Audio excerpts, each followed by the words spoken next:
चावल का जो वितरण है वह 7,70,000 कार्ड होल्डर्स में से 6,80,000 को हो चुका है।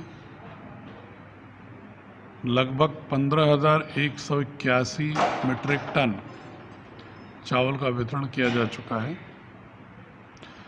जितना वितरण होना है यूनिट के हिसाब से 5 किलो पर यूनिट, उसका 92% वितरण हो चुका है। अभी 26 तक और वितरण होना है।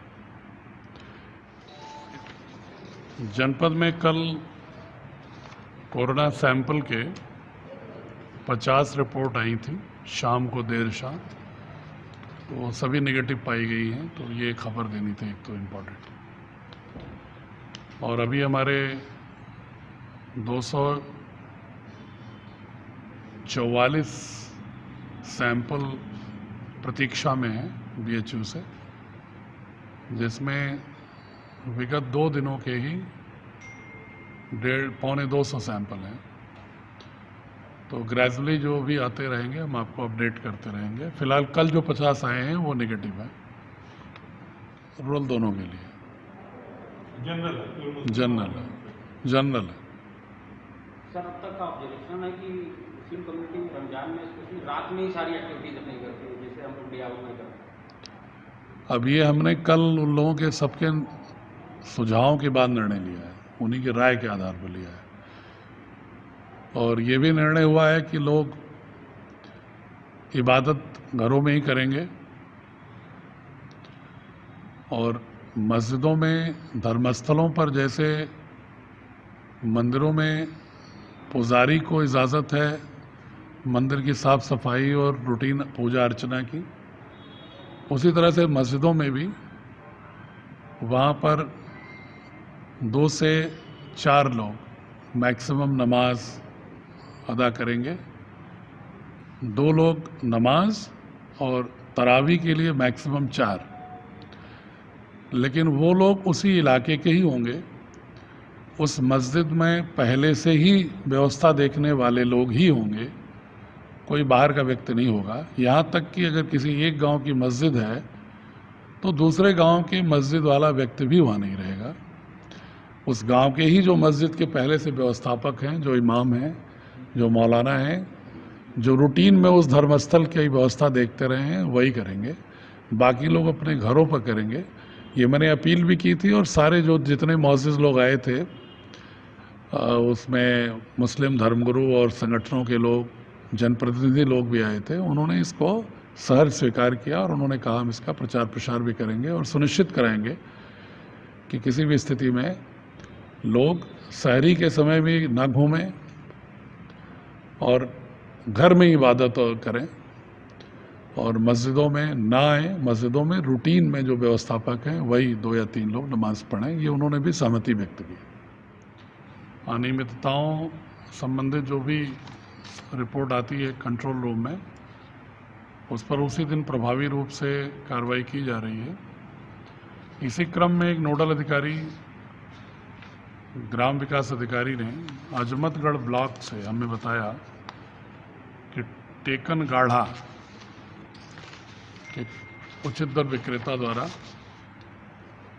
कालाबाजारी की गई है, क्योंकि जो स्टॉक से और वितरण का मिलान किया गया उसमें जितने क्विंटल वहाँ पर होना चाहिए था उसमें से काफ़ी मात्रा में कमी पाई गई।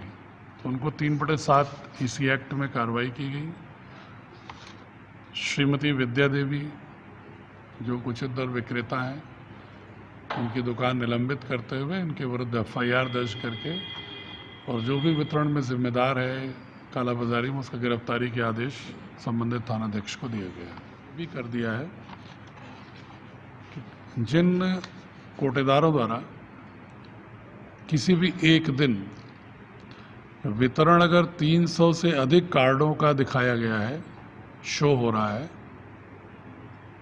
मशीन में, उनको हम एक अपने को सुनिश्चित करने के लिए कि वास्तव में उतने लोग आए और वितरण हुआ है, ऐसे समस्त दुकानदारों की हम बिना कोई शिकायत नहीं भी आई है तो अपनी ओर से उनको रैंडम उनकी जांच करा रहे हैं। तो ऐसे जितने भी हमने आज डीएसओ को आदेश किया है कि जिन्होंने 15 अप्रैल से लेकर 22 अप्रैल के मध्य किसी भी एक दिन 300 प्लस कार्डों को वितरण रजिस्टर हुआ है, उनकी सबकी जांच उपभोक्ताओं के पास मिनिमम 25% उपभोक्ताओं के घर जा कर के पूछताछ करके मुतमईन हो लिया जाए कि वितरण वास्तव में हुआ है या कोई इसमें कमी तो नहीं। निराश्रित गोवंश के लिए चारे की समस्या, भूसे की समस्या बरसात में न हो, इसके लिए हमने प्रत्येक विकास खंड से कुछ ऐसे कृषक जो भूसा दान दे सकते हैं उनकी सूची बनाई थी। तो लगभग 88 किसान डिप्टी डायरेक्टर एग्रीकल्चर ने बनाया था सूची, उसमें से लोगों ने देना शुरू कर दिया है। लगभग 1358 क्विंटल भूसा हमें निराश्रित गोवंश के लिए दान में दिया है। उन किसानों को मैं धन्यवाद देता हूं। साथ ही मैंने ये आग्रह किया है कि जो लोग और इसमें कदम बढ़ा सकते हैं वो भूसा दे सकते हैं। फसलों को जलाएं ना, फसलों के जो अवशेष हैं, बल्कि उसको अगर उन्हें उखाड़ने में कोई दिक्कत है तो उसको जलाने की बजाय अगर वो सूचित करें तो मनरेगा के लेबर कंपोनेंट से उसको हम अपने पशुओं के लिए, अपने यूज़ के लिए ले लेंगे। इसके अतिरिक्त आज हमने ये भी निर्देश दिया है कि जितने भी सरकारी भवन जो खाली पड़े हैं, जैसे उदाहरण के लिए कोऑपरेटिव के बहुत सारे ऐसे भवन हैं जो फंक्शनल नहीं हैं, उनकी बिल्डिंग खाली पड़ी हैं, क्रियाशील नहीं है किन्हीं कारणों से, तकनीकी कारणों से, या तो भंग हो चुका है प्रशासक बोर्ड उनका या जो भी कारण हो, उसकी सुटेबिलिटी की जांच करते हुए उसको भूसा बैंक के लिए हम आरक्षित करा रहे हैं।